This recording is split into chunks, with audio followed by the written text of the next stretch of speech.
Great. So we're up about. Oh, I mean, where are you at now? Where did you peak? You're almost it's almost 1,000 SR, right? Yeah, I'm at 3,058 at the moment. Okay. Sick. I don't know where we started. I think it was like low gold. Yeah, 2,100, something like that. Yeah, I think so. So we've gone up. We've gone up in the world. Yeah, a lot. Interesting that you've decided to stick with main tank as well. Yeah, well, I'm sort of going this way because I feel a bit more comfortable with it at the moment. But I'm doing a quick play with a lot of different heroes and sort of practicing mechanics and stuff. Yeah. So I feel I can actually help out. I've lowered my sensitivity as well. So this was a custom game, a script, Yeah. a ranked game or anything. No, it was a scrim. Okay. So straight away, this is like a massive. What the fuck are we doing? I wouldn't even bother if your team's gonna play this shit. I wouldn't even bother. You're just gonna straight up lose. This is like superior comp 10 million times over. It's not even close. That's not Well, actually true. If this goes was the to first Genji, time. if this Genji goes to May, then we're probably okay. Actually. Well, this is the first time we've played together, so it was like just testing out, really. Yeah. Okay. Sure. It just typically you want to stick with one type of composition, right? So if you want to play a dive comp, then you play a dive comp. If you want to play a brawl comp, you play a brawl comp. If you want to play a poke comp, you play a poke comp. And stick to the meta stuff when you first start out. Like, this is never going to work, right? It's just a waste of your time. And it's going to make your job as Ryan really fucking hard because you're going to lack a lot of support with this composition. Yeah. Orisa would be vastly superior for you as an individual. If you're playing comp and I saw this, I'd tell you should probably go Orisa because you're not going to get a huge amount of support from your team. Right, okay.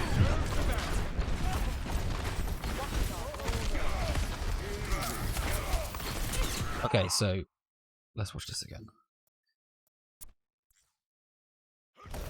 Typically, if the Ryan separates himself like this, we should all be aggressing onto him, right?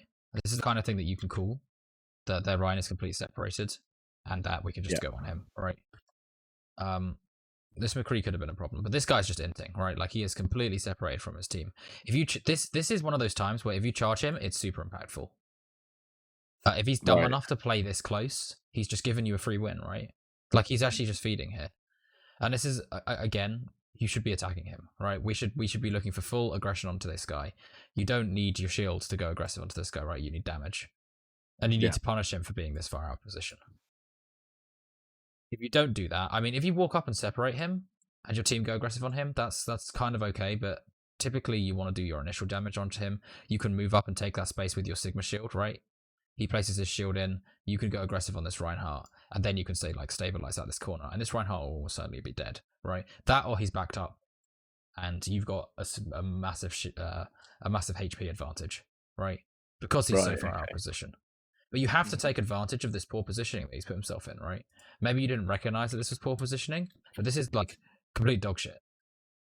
Only because his team are playing so far back, right? It's not because, in essence, that this position is, like, just terrible in of itself, right? The position itself isn't necessarily horrendous if all of his team were playing to fight in this choke, but they're not, right?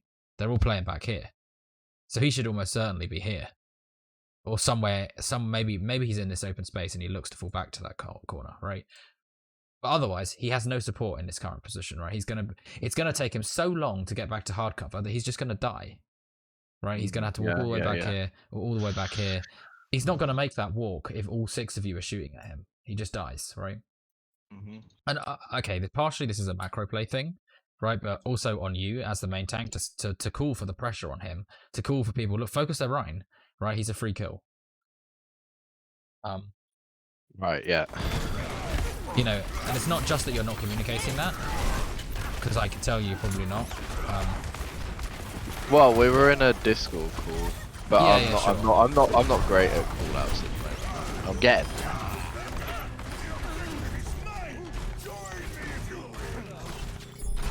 But the level of aggression you bring is really good. We take a lot of space there. But if your team are doing this, where should you be? Moving up with them. Yeah, right? I think I see that. Again, Yeah. you're the furthest person back on your team. And actually, I'd say probably 80% of the time, you don't want to be on this cart. Right? This is something we've talked about before, right? Where you don't want to be the guy that's at the back. Exactly the same principle here. Take this space, right? And primarily, right, the primary reason for that is that if they all get close respawns. So if they all spawn here, then they're going to be able to come up here and they're going to fight you in this choke, right? Right. That is as a significant advantage for them, right? Because they've got high ground, they've got multiple angles, right? And you've all got to walk through a tiny little fucking doorway, right? With no way of dealing with that. If you sit on cart and just push it, right? And there'll be all 6 people stood here, shooting at you. You're trying to walk through this choke. If they're smart about it, you simply don't get out of this choke. So you want to be thinking, like, to the next fight. At this point, you want to be thinking about how can I set myself up for this next fight, right? I don't want to be stood on cart.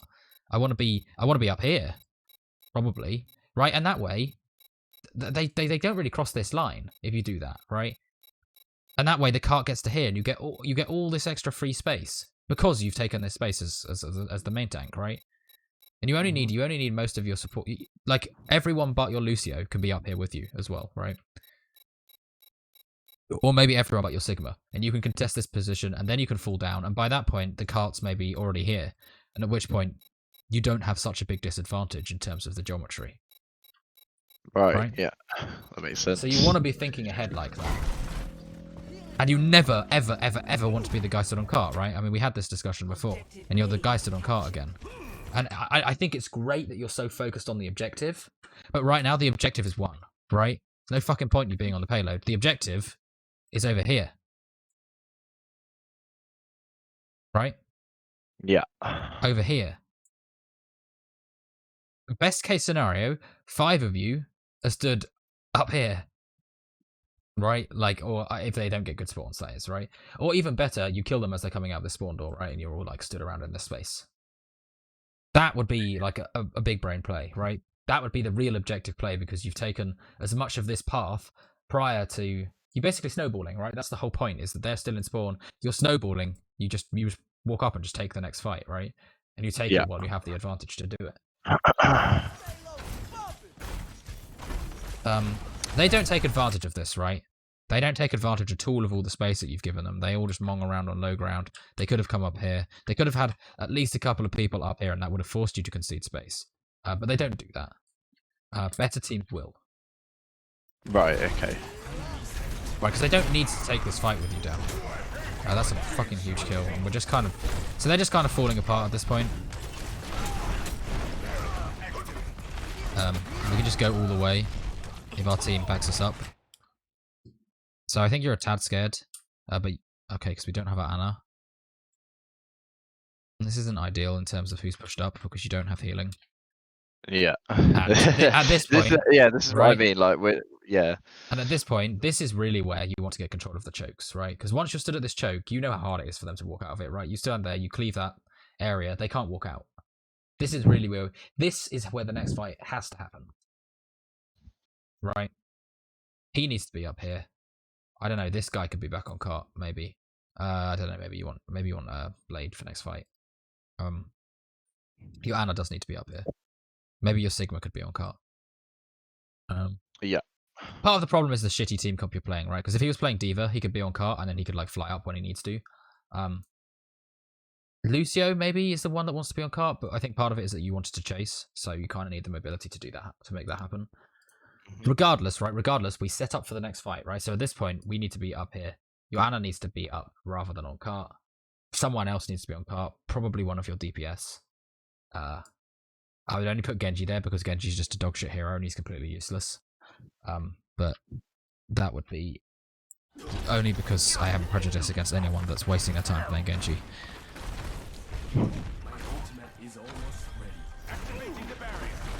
Because automatically I know that he's a hard stuck player that's like gold border. I mean, he's alright. You know, he can get like picks and stuff. He's playing Genji. Yeah. Which is a massive question mark most of the time now. Okay, so they finally make the smart decision to take high ground, which is, again, right, why did you concede all this space? You let them have all of this back for free, right, without any sort of fight. Right, And yeah. I understand this is partially on your Ana, right, but if you go and play here, you can walk back, you can get healed up, and then you can play this position, for instance, right? And from here, you can rotate and contest this high ground. You can rotate into them. It forces them to take a shitty fight, like here, which is really bad because of the boops, right? They don't want to take a fight on bridge. No one wants to take fights on bridge. It's a really poor position to fight in. So we could have taken that map control, right? But we've given them all of that map control back again, right? When you could have set up in an advantageous position for the next fight. Right, okay.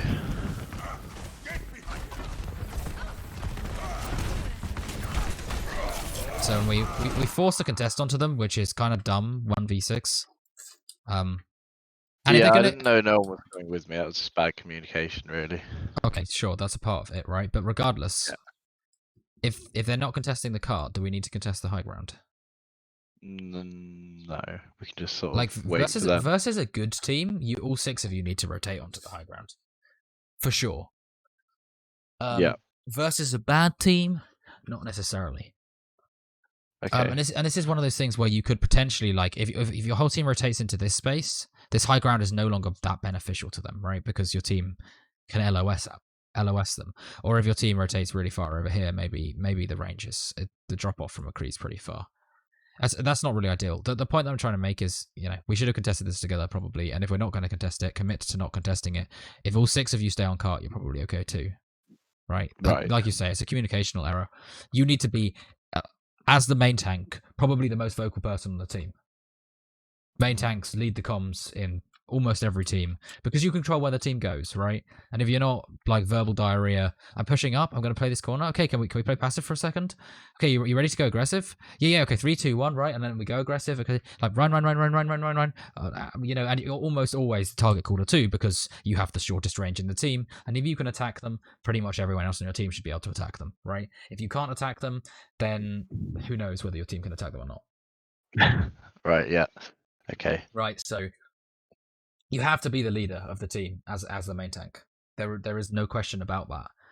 Because, like I said, you control where your team goes, where they're going, how fast they're going, how slow they're going, right? Whether they're playing passive, whether they're playing aggressive. It's all dictated by how you're playing, right?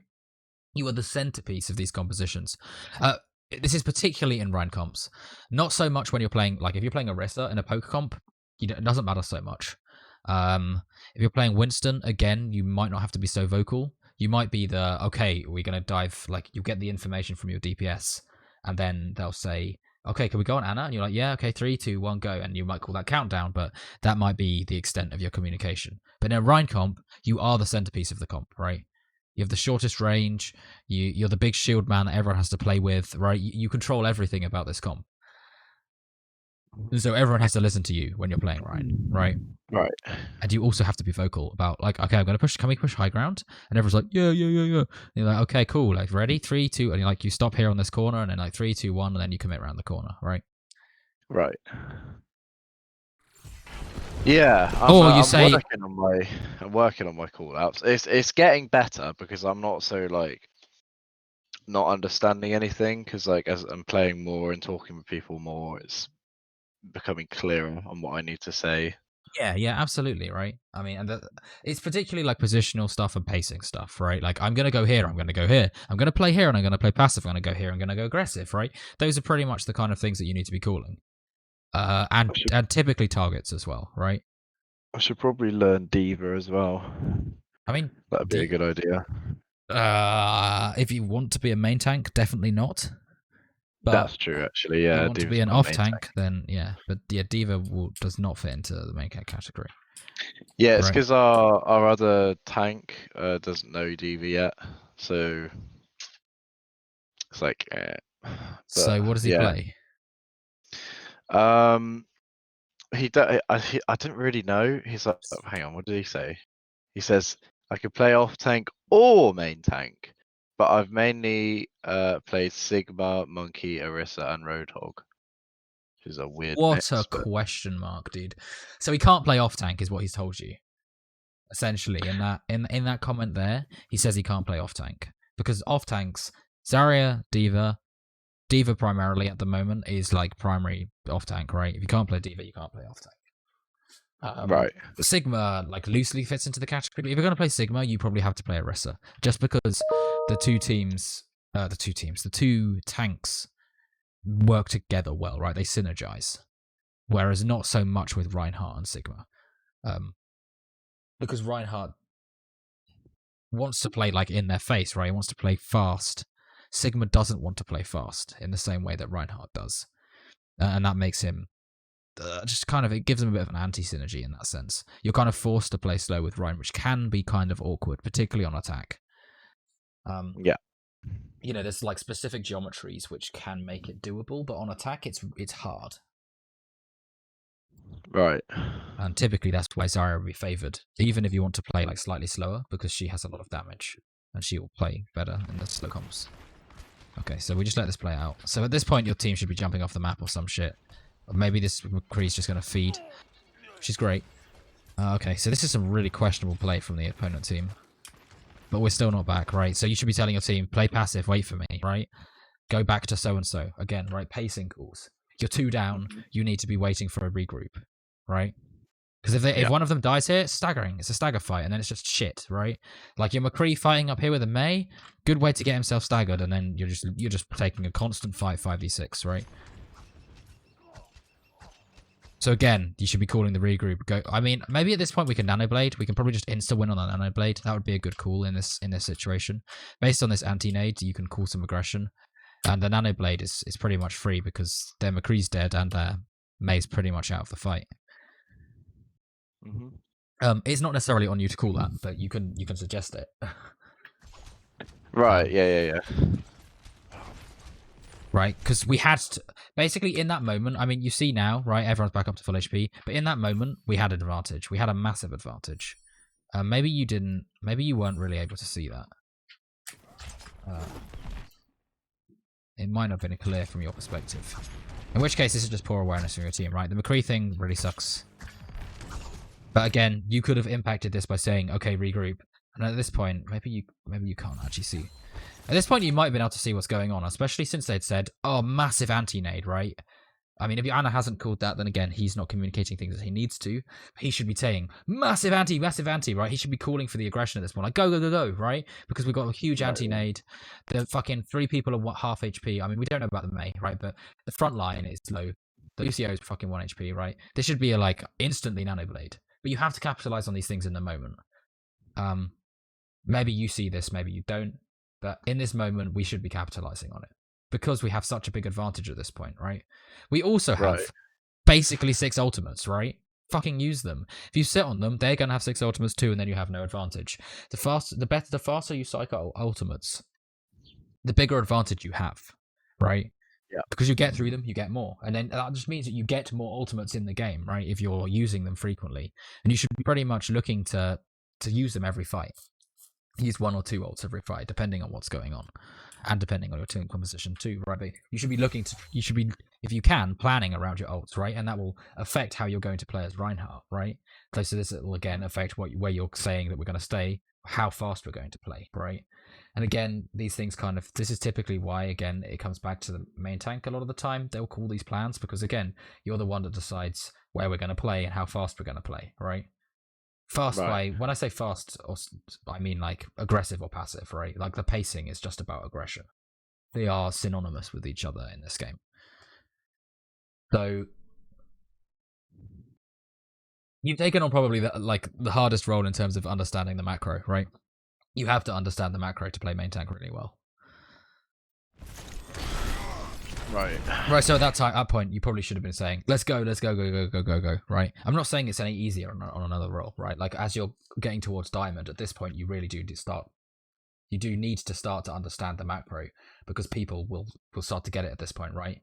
And you need to be calling, you need to be doing this kind of stuff. People will expect that of you once you get to Diamond. And certainly if you want to get from Diamond to Master, right, you need to be a really quite effective leader.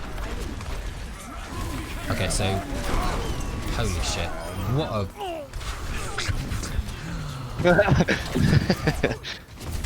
that shatter was really good, though. Yeah, that was an interesting Didn't really bit. get addition from the rest of your team. We definitely should have all been speeding in there. And again, this is where the planning comes in, right? Because if you'd set your team, okay, let's look at Nanoblade. Are we ready? Do we have speed boost? Yeah. Okay, let's speed in. 3, 2, 1, go, right? And everyone has already practiced this. They already know that when you're saying this kind of thing that they need to go aggressive, right? And your Lucio hits speed boost and you're all fucking walking in and you just obliterate them. And this helps support your Nanoblade because, you know, they can't just focus your Genji because all 6 of you have walked in. So it doesn't matter if the Nanoblade is CC'd or anything like that because the rest of you are in there supporting him. Otherwise, you're just expecting your Genji to 1v6, which is objectively pretty stupid, right? Because even like in theory, it shouldn't be possible. If the other team executes correctly, they speed boost, they boop, they freeze, they flashbang, they charge, they use their bubbles correctly, right? If all of those things come out, then a Genji blade shouldn't do anything. If the other team plays perfectly, they won't do that in Diamond. But again, as they get higher, this is much more likely to happen. So you need to be coordinating a play with that ultimate to make something happen, right? And typically this will be on you to call as the main tank because you're the one that calls the pacing, right? Like, I'm going to push up and go aggressive with this Nanoblade. Even saying that would be helpful. Right, okay. So basically just say everything you think. That's main tank. Yeah, right? You need to turn off the connection that stops your thoughts going through your mouth, right? And you need to let everything that comes into your head go out your mouth. It's not quite as bad as that, right? There will be downtime when you're waiting for info. Like, if you're saying play slow, you probably don't need to say anything for a while after that, right? And then you're like, okay, can we do this thing? And this is typically as well if you're taking on like the real leadership role of the team.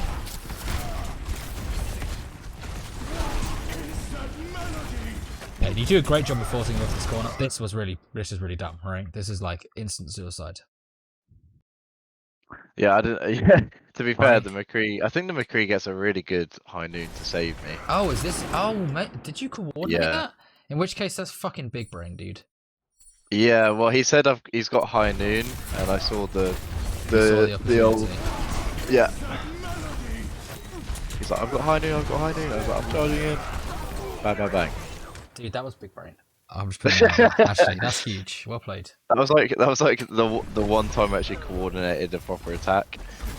That is really good execution, right? This is how you work together as a team. Okay, again, don't be the fucker on the payload. Please stop doing this. If I see you on the payload in the next time we watch you play Ryan, I'm gonna lose my shit.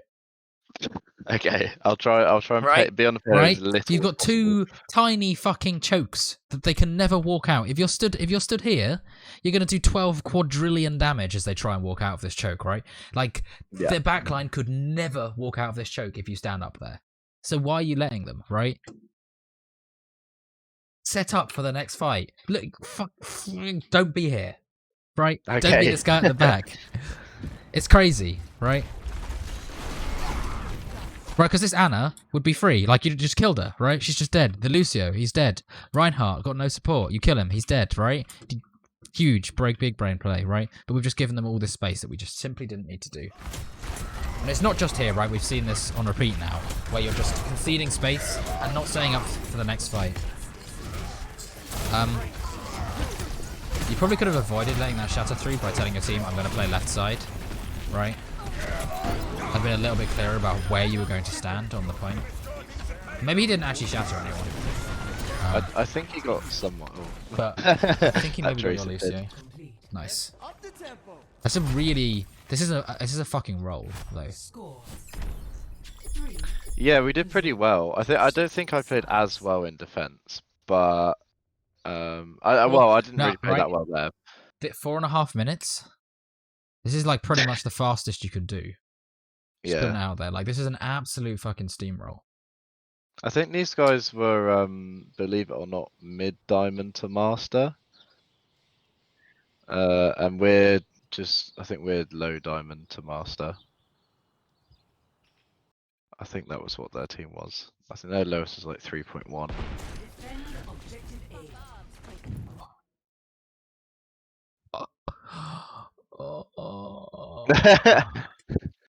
Okay, I can tell you right now, you're not playing bad as Reinhardt. You're playing fucking Reinhardt. Look at this comp. What kind of comp is this? What's it called? Is it a poke? Yes, this is a poke comp, right? Right. So it's about doing sustained damage over time and taking angle control, right? And that's what allows you to take space and control the objective, right? So, for instance, like you could have someone here shooting like this, and people here shooting like this, right? This is what we call a crossfire, and this is the kind of way that you'd be playing poke, right? You could do the same principle on point, where you've got like people on one side and people on another, and that's basically how poke comps work, right? And you play distance from them, right? Because you've got high damage, high range, you can play far away, and you can poke them down, and as they're trying to cross these big open distances, you're going to do damage to them and ideally get a kill, right? And that's how you ultimately win, right? You don't ever have to be close range with them. That's kind of the point with this kind of comp. It's about managing space control so that you can get picks, right? Like by getting flanks or some, that kind of thing, right? Or shield pressure, right? One or the other, because if the other team works really well together, then you often have to pressure their shield quite significantly before you can get poke in. And that's another reason why this comp is dog shit, because it doesn't have that much shield pressure because you've got Genji. And it will completely rely on getting angle control or getting picks. Their comp's also completely questionable, so that's good. But thinking about what I just said about our comp, how well does Reinhardt fit into that kind of composition? Well, Roadhog would probably be better. Roadhog would be pretty nuts, yeah. And yeah, Roadhog or Zarya might work, but I think Roadhog would be good. Roadhog is really good in these kind of comps. So typically it would either be Roadhog or it would be Sigma. Maybe Diva or potentially Hammond as well. So those are all characters that you could potentially play. Roadhog, because he would supply you with a lot of extra damage. You typically won't see Roadhog in high level play because he progressively becomes worse as teams become more coordinated, and essentially you lose a lot of space control because you don't have another shield, right? And essentially your front line will be walked on if you play Roadhog, because he doesn't offer enough damage to offset his lack of sustain, essentially, lack of team sustain. Sigma would be the go-to pick here if you're like a high-level team. So you'd play Sigma and Orisa together, right? And that is pretty much the go-to poke tank duo, right? In general. But Reinhardt is fundamentally flawed in the application of this composition, right? Because, as I just said, you want to play angles and you want to play distance, right? Reinhardt doesn't have mobility, so he doesn't have a way of getting on an angle, right? He can't just be over here, right? Whereas something like a Diva could do that, and that could create angle control for you. Maybe you could do it with Zereul as well. You can't do it with Rein as well because you don't have range, right? And being a melee tank makes you fairly useless in a composition that wants to play far away from the enemy team, because you're trying to play in melee range and the rest of your team are trying to play slow and poke them down over time, right? So this is going to make your job incredibly difficult, because you're not going to get the support that you need, and this is ultimately going to result in your death, right? So this is a really important thing to be able to recognize, right? Is you've got to think about these comps, and they've got to make sense, right? It's like Genji and the previous comp didn't make sense because you wanted to be a super aggressive team walking into the enemy team, right? You wanted to be playing close range, playing fast. And again, that was also why Sigma didn't work. Unless you were going to play a poke comp, which was more like this, right? In which case, Reinhardt is a massive question mark because, for the reasons we just said, doesn't really work in this composition. Does that make sense? It does indeed make sense. Right. So probably best to avoid rolling out on these kind of comps, because it's just going to make there will be very little we can say here, because it's like, well, there's nothing you could do because you're playing Reinhardt, but you're just going to die because of your composition, right? And often this can be why some comp games, like, you just lose because your comp's bad, right? And there was kind of nothing you could do about that. It's one of the many reasons why ranked ladder can be really frustrating, is because it's just, well, we just auto lose, unlucky. Go next. Yeah, quite. As I'm sure you found, even with your success. Yeah, well, it can be a tad frustrating sometimes. Although, I'd say Ryan Orisa can be an incredibly powerful tank duo, but it basically has to be played balls to the wall. Like, super duper aggro. But you notice we're just getting picked out over time, right? And this is primarily because you're playing Genji, and it's not helped by the fact that you're playing Reinhardt, but they have more damage than you, right? You're playing a poke comp, which is all about doing damage to the enemy team, playing the distance, right? And they have more damage than you, because they're playing 2 DPS that are actually useful. Whereas you're playing Genji, right? So you've only got 1 DPS essentially.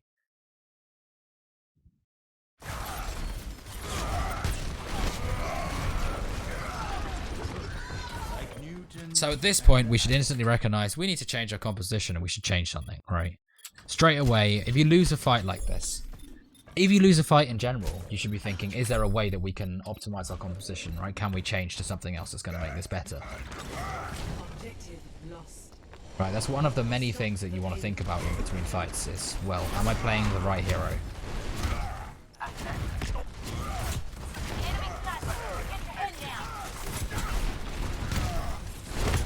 Pretty much the only way you win this now is, like, your DPS pop off. So you go way too aggressive here, right? Like I said, we're not playing a composition that goes this aggressive. No one can support you if you go this aggressive, right? Because we're playing a poke comp. So no matter what you're doing, you're probably just standing on a corner swinging at people, and then you're doing your job, right? But going this aggressive is just going to result in your death. It should. It should result in your death, right? Oh, do you want me to take a second? Oh. So we'll take a break then. And I think the connection Oh, are you back? dropped. Hold on. You sound really laggy right now. So we can start again now. Okay, let's carry on then. So okay, let me go back to what I was talking about, because I think you missed what I was saying. So this position that you've taken here is great, right? Like, we're taking a corner, we're holding space. This is exactly what we talked about, right? And this is great. This is exactly what you want to do. But again, you have to remember, we're playing a poke comp, right? And you're great at taking space, and I think actually if you're playing brawl comps, you're going to do particularly well on Rhine, because you don't have fear, right? You're not scared of going aggressive and getting your HP low, which is good. That is a good way to play Rhine in brawl. But when you're playing a comp like this, right, you have to play slow. You're just holding space for your team so they can do damage and so they can get kills, right? So playing on the corner that you were is great. The playing up here is fine. A little bit of aggression to force them back is fine. This is too far, right? This is now too far. At this point, you've taken all the space that you need to. If you push through this choke, you're putting yourself in a disadvantage because you're giving them angular control on you, right? They now have an off angle, which you don't need to do, right? If you just stay here on this corner, they can't walk out of this choke.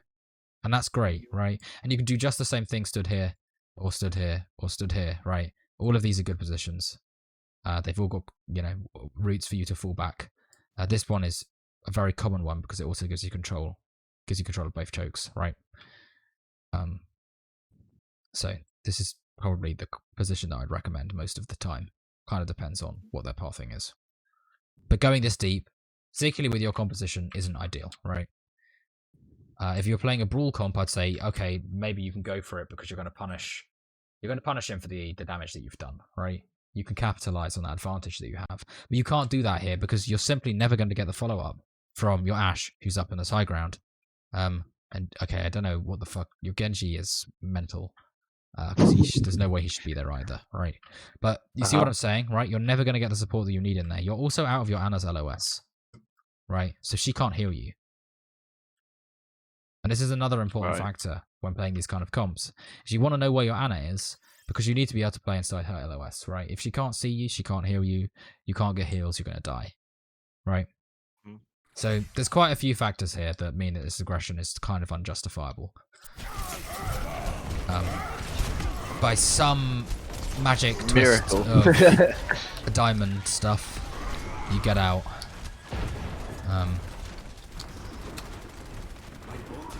Okay, and again, it's just an unnecessary risk, right? You're a main tank, you control space. This is a good time for you to play cart because it can't move, right? And if you stand on that cart, I'll just like show it to you because this exemplifies, like, so you stand where I said, right? Mm-hmm. This gives us angle control, right? Right. And this is great for a poke comp because we have an off angle, right? Or a crossfire, right? And this means that we're getting damage in behind their shield if they try and push around the corner, right? If they try and go aggressive like this, they're getting shot in the back. So it's very difficult for them to do that, right? And this will typically force them to path through the castle and eventually up onto the high ground, right? Right. You go like this, the cart moves up. That's not such a problem for them because they can pivot their backline into this space. I'll tell you what I thought when I did that. I thought I can flank for a shatter. a team would push up with the Rhine, and then I could shatter, but they just didn't. So I was like, oh, okay. Yeah. But you've got to frame this in the sense of your composition, right? Like your composition has a massive effect on how you need to be playing. Mm-hmm. And as well, like your Orisa is not in a position to support you here, right? And you guys need to be glued to each other essentially. Otherwise, you're going to have a really hard time. I mean, he should be stood up here with you, right? He should be stood on the corner as well, but for some reason he stood in open space. I don't know.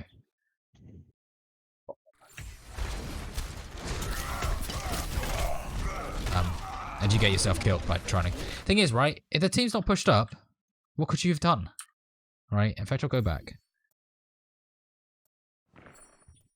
It's probably a decent... Okay. Rather than committing to the choke, what other option did you have when you were stood here and you looked and you saw that their team hadn't pushed up? I could attack the support. Okay, I mean, you could have shattered these guys.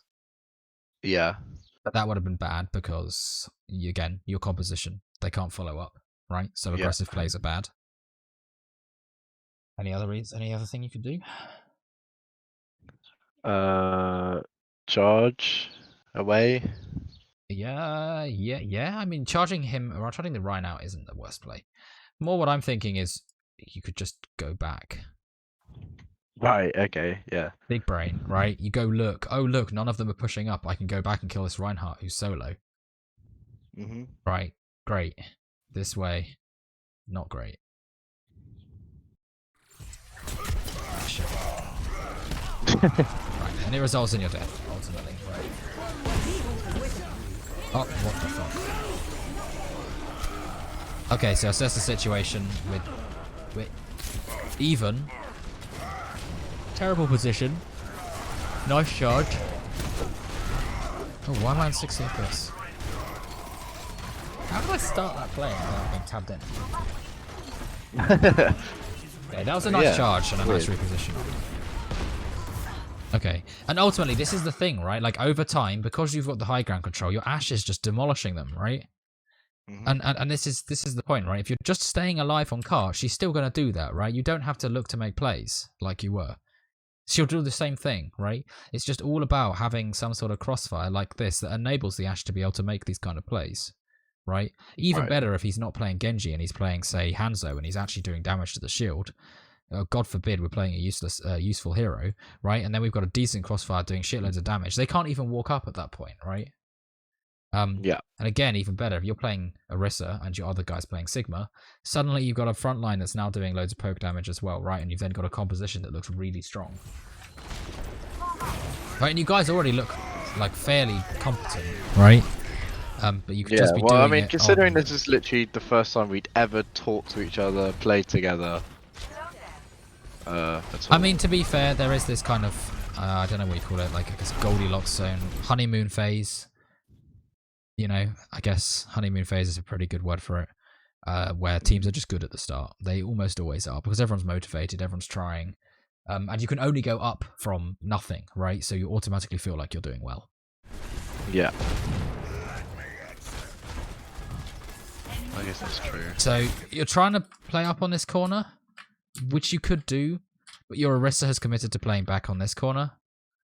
So worth taking that into consideration, right? This is again one of those times where you could say, "Can we play close?"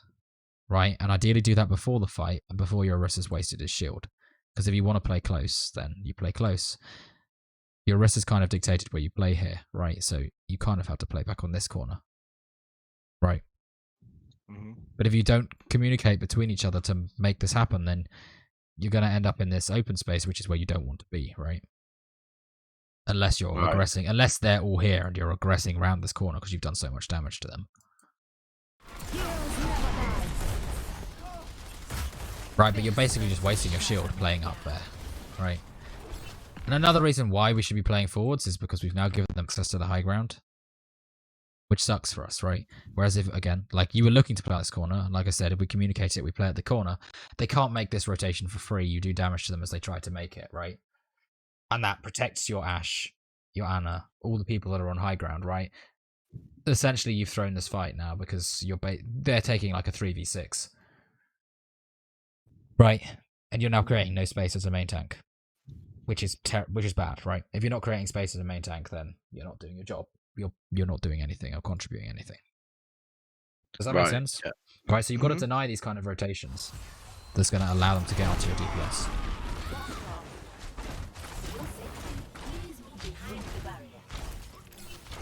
Even with their funky ass comp that really doesn't want to rotate onto your DPS. But they recognise that they had to get rid of the guy on high ground because he was fucking them up. Where should we be fighting? At the front. At the front? I mean, no, fuck that you fought back. Orisa. I mean, let me go back 20 seconds.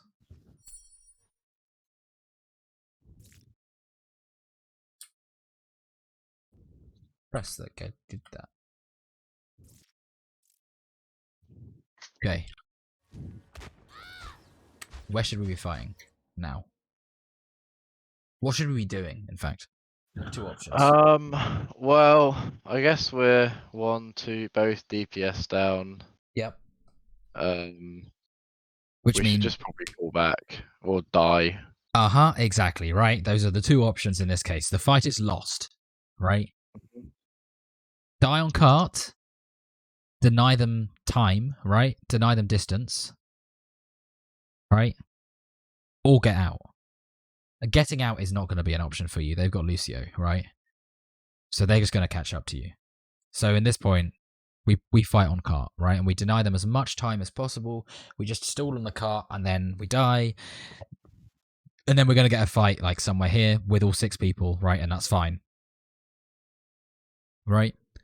But if you don't die on cart, if you die back here, where you're going to die, they push to the end and they also win, right?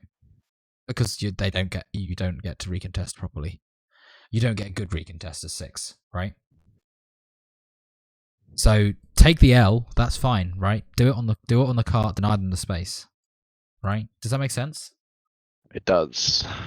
Okay. Oh, fuck's sake. Wrong thing. It's the right thing. Okay, so right, we need to recognize that here, right? Recognize, look, this fight's done.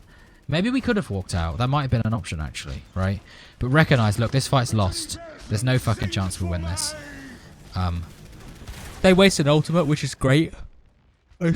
Somehow we're living through this, right? But there's no way that this should be happening, right? And if they end up getting these kills now, you just lost, right? You've lost second phase because you didn't reset. Right, okay. I guess we could have had another fight on you could have had another fight as 6 people, right? Even better, right? You die on the cart here, right? You come out, you recontest someone on the bridge, you win, the cart goes back a bit, you fight again on the cart, maybe you lose, then you still get another last ditch attempt, right? You're gonna get a shitload of fights in that way, right? Which is really important. In your opinion, do you think Hoax is better DPS than Kuro? Hard to say because Kuro's played Genji the whole time, so Yeah. he's like been completely useless because he's played Genji, not because of his poor play. If his hero pool consists of Genji, then he's probably useless. Yeah, that's what I was saying.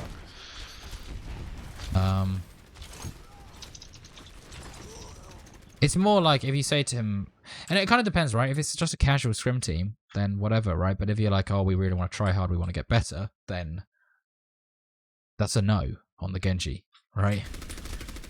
It's a fat no to playing Genji. So it'd be better if he played like Reaper. If you're going to play a Brawl comp, playing Reaper would be better. If you're going to play a poke comp, then Hanzo, Widow, something with decent damage and range that's actually useful. Mm-hmm. May even, right? The typical poke comp is Zen, Baptiste, May, Hanzo, Sigma, Orisa. That would be like a very meta Brawl meta poke comp. Right, okay.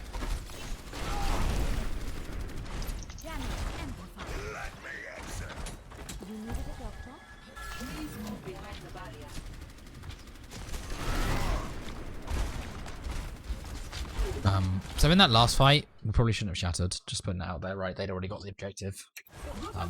Yeah. At this point, we need to figure out where we're, again, like, make it clear to your team. Where do you want to fight? Right, okay. How much pressure, how much shield is your Orisa contributing to the fight? Mm-hmm.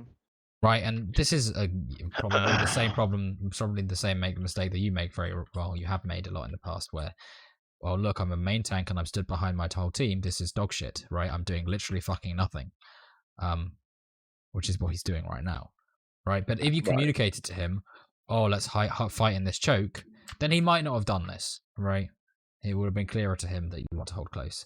And like, for instance, you could play here, right? He could play here with you, and you can then aggress into this space here as they try and come through the choke, or into this space if they come through that choke, or this space, right? And you can then get up close and personal, which is what you want to do as Rhine. And you can probably now do that with this comp because you have Doomfist. He's going to allow you a little bit more pressure. This is still a massive question mark of a composition, right? But we've kind of talked about this enough, so I'm not going to go too much more onto this comp's bad, right? Yeah. You can just spend some time thinking about this and look, well, how well do these things synergize together? Not really. Right, but the communication here could have been clearer for sure, right? Where are we going to fight? And like, are we planning between fights? Are we saying we're going to use these ults? That kind of stuff, right?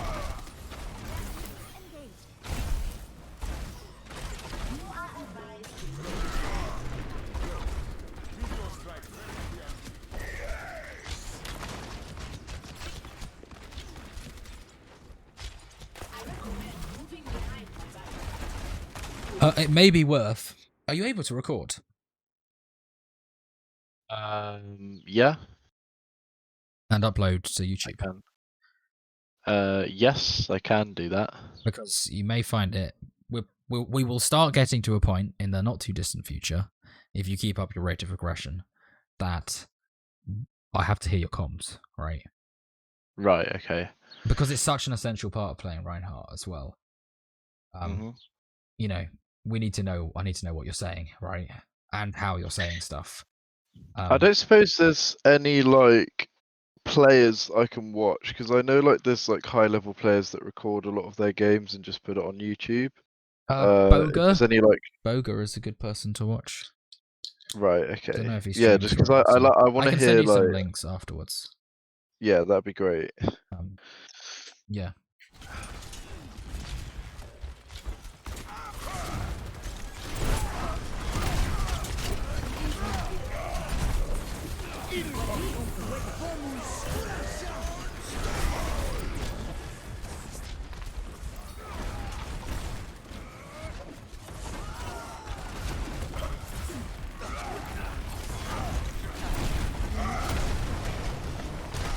Okay, so sorry, I want to go back and watch this fight.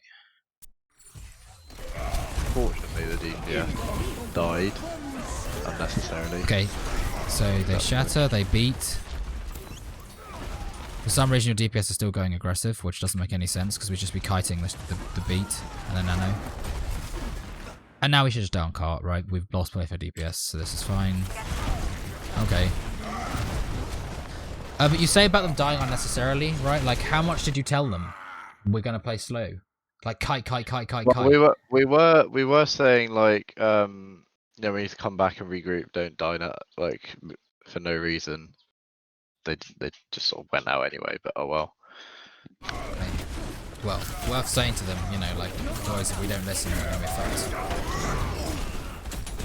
So you kind of forget about the other Ryan's chatter, right? Which is kind of on you to be tracking it. And being aware of when he's going to shatter or not. Yeah, I was calling out like I think he's looking for a shatter and stuff like that. And you need to make sure that you catch him in the shatter when you shatter. If he has shatter. Okay. So we just play up on this corner. You don't need to go aggressive here, right? Why do we push around this corner? I think I was trying to push them up through the choke because it's I don't know. Then again, the widow's there, yeah. How much are either of them going to do when it goes around the corner? Right? The key thing here is it's defense, right? You have a corner. You got hard cover. They have to push into you to get you off the cart, right? Right. It's their time that you're burning by standing in this position, right? They have to get coordinated aggression around this corner to kill you.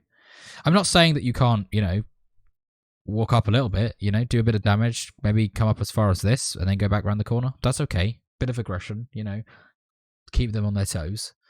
But at the end of this, they still have to push through two tiny little chokes, right? And if you're stood here contesting the car, it's very, very hard for them to do that, right?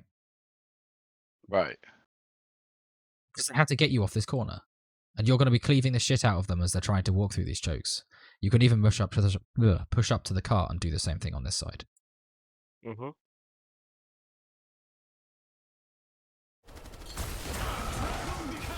Okay, but we just go aggressive. I mean, if you're calling like let's go aggressive with this ult, that's fine, right? But you should do it like this. Everyone groups on the corner. Okay, can we engage with Blade? Yeah, cool. Okay, are you ready? Yep. 3, 2, 1, go, right? And you all walk around this corner. He presses Q, you press fucking shift or some dumb shit like that, right? And you just all go super duper hard, right? Coordinate it. Otherwise, it's not decisive, right? Oh, you muted your mic. Yeah, sorry. Wrong hotkey. Right, otherwise you take these really awkward slow fights. Which particularly in Brawl you don't want to do, right? You need to be decisive in your engages.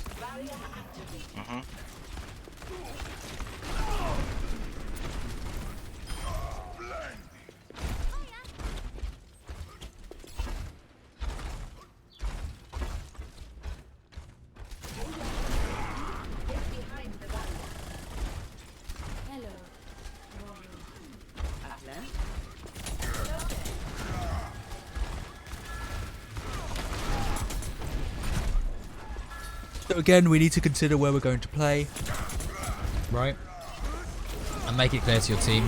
So we decided we're going to fall back. We kite the nano. So you can just be calling kite. Cool that you're going to flank shatter. Because if you call that you're going to flank shatter, your team typically will move around the corner and not let themselves get shattered.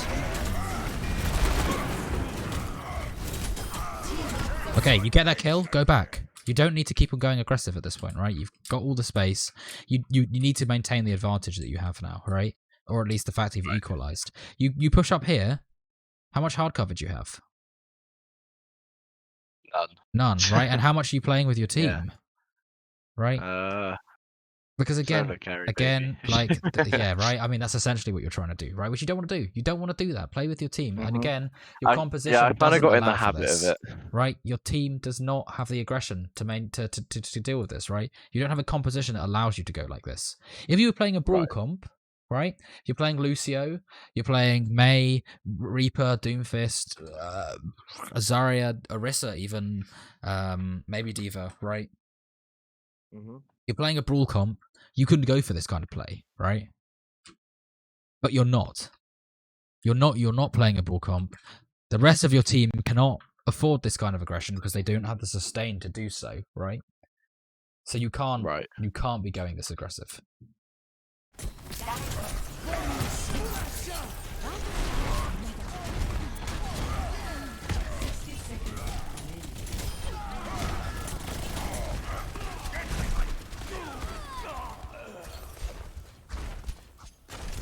Right, and again, that's kind of the judgment call you need to make based on your team comp.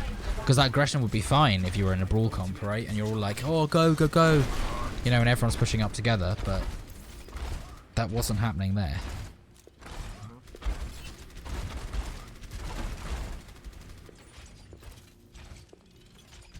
Seconds remaining.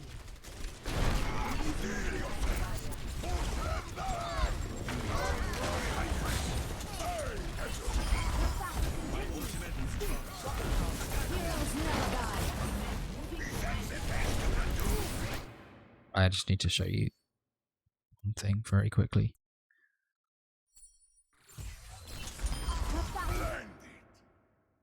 Might be easier to do this from third person, actually. When he gets rezzed, where should you stand? What, the Ana? Yeah. On the Ana. Uh-huh. To make sure he doesn't just get killed again, right? Yeah, right. Right, so you should be up here.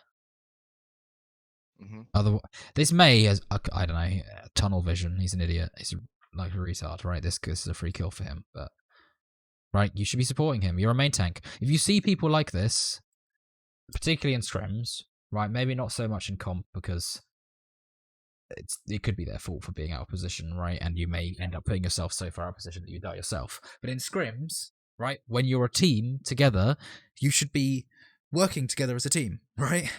You should put yourself at risk for your teammates to keep them alive because that's your job as a main tank, right? You're a tank. You tank damage for them. If he gets rezzed out of position like this, you need to support him so that he can walk backwards. Oh, what a retarded arrow, right? But you understand what I'm saying, right? Yeah. Tank for him. Okay. It's kind of weird that we go off on the left here. I guess we're just trying to punish the Mei, and then you just like leave the Mei, and then you just like waste your shatter. What was wrong with this Mei that was isolated on cart? How well are we playing with our team? Like right, so your Genji has got a death wish. Fuck him, let him feed. Play with your team. Mm-hmm. There's 2 guys on the objective, and these guys are trying to rush to it, right? They're free kills. You don't need to be pushed up this aggressively. Right? And going even more aggressive is just stupid, right?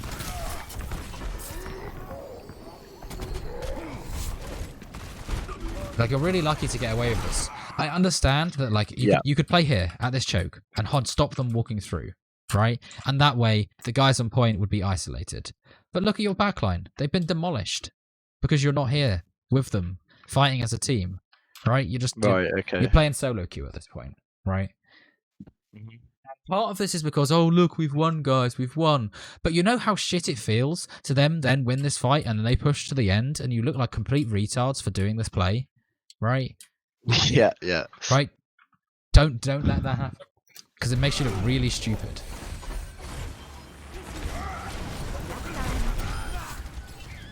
Fortunately, that's not going to happen, but it could.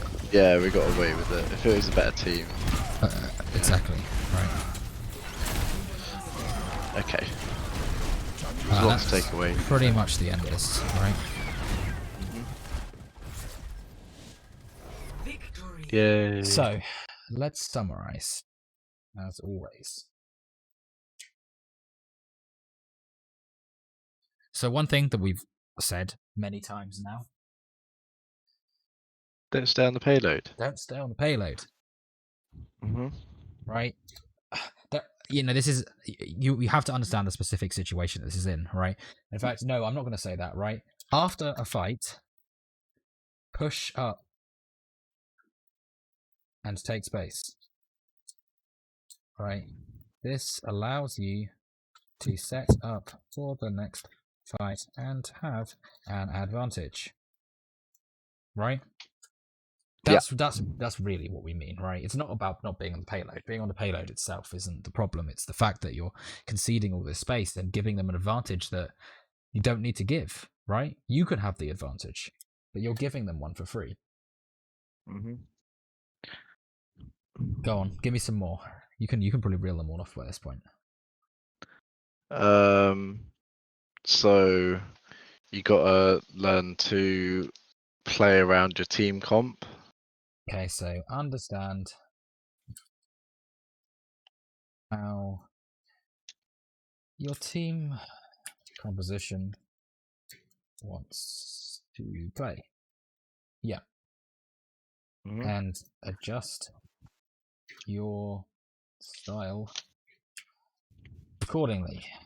Right? So if he wants to play fast, you play fast. If he wants to play slow, if he wants to play long distance, right?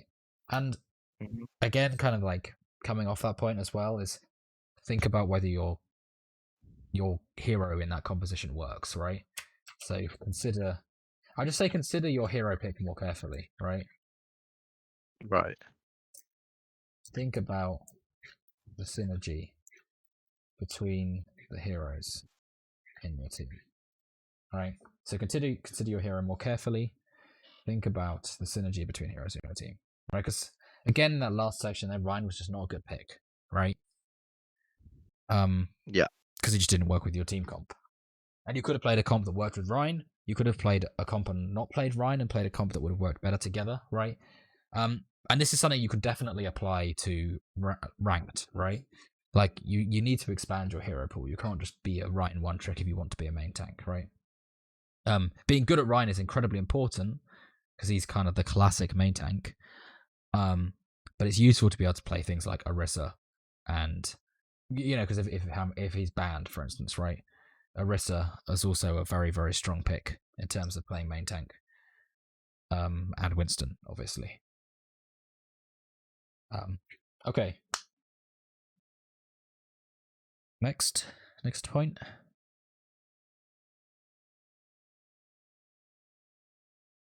Zereul? Okay, so let's finish up this list. So the next point that I've written, I thought I'd give you one since your internet cut out. So key points of communication on Ryan, right? Positioning and pacing. Right? So I'm going aggressive, I'm going back. Can we play on this corner? Can we play this corner? Okay, I'm pushing up to cart, blah blah blah, right? I'm falling back to so and so. Those are the kind of things that you really need to be communicating. They are absolutely fundamental to playing Ryan, right? Because you control where your team goes.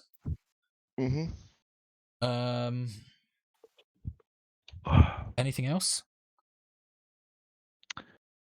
I can read them out if that's helpful. So after a fight, we need to push up and take space. Understanding how your team composition wants to play and adjust your style accordingly. Consider your hero pick more carefully. And key communication on Ryan, positioning, and pacing. That sounds like everything we talked about. Yeah, pretty much. One more point. You let them rotate to high ground for free onto your backline, right? Because you didn't consider that space that you should be controlling, right? Right, yeah. It's kind of difficult to really pin that down, but you kind of be decisive about what corner you want to hold is kind of the point I want to make, because you made the same mistake on third phase as well, where you're not really sure you want to play, right? Where you want to play, because you choose some hard cover and play at it, right? Whether it's the cart, whether it's that back corner, whether it's forwards, right? And then communicate that, right? So does that make sense? Because if you played forwards at that choke in second phase, they can't get through. If you play forwards again at the choke on third phase, same principle, right? But you kind of ended up in weird open space in a couple of those fights. So consider what hard cover. You're definitely a lot better at this, right? But really spend some time thinking about it for the next fight, right? In between each fight. So consider what hard cover you want, and I mean, consider what hard cover you want and play it. Right, but the most important thing is deciding, well, what's going to deny them the most space, right? And where am I going to be kind of safe? Okay, cool.